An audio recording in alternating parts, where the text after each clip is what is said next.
بسم الله الرحمن الرحيم. لا أقسم بهذا البلد وأنت حل بهذا البلد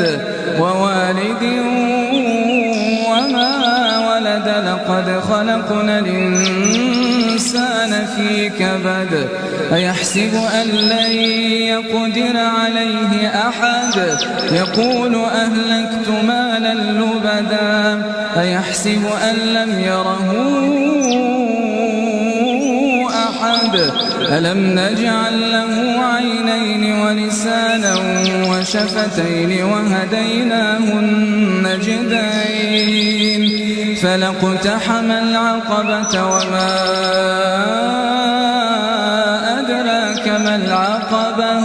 فك رقبة أو إطعام في يوم ذي مسغبة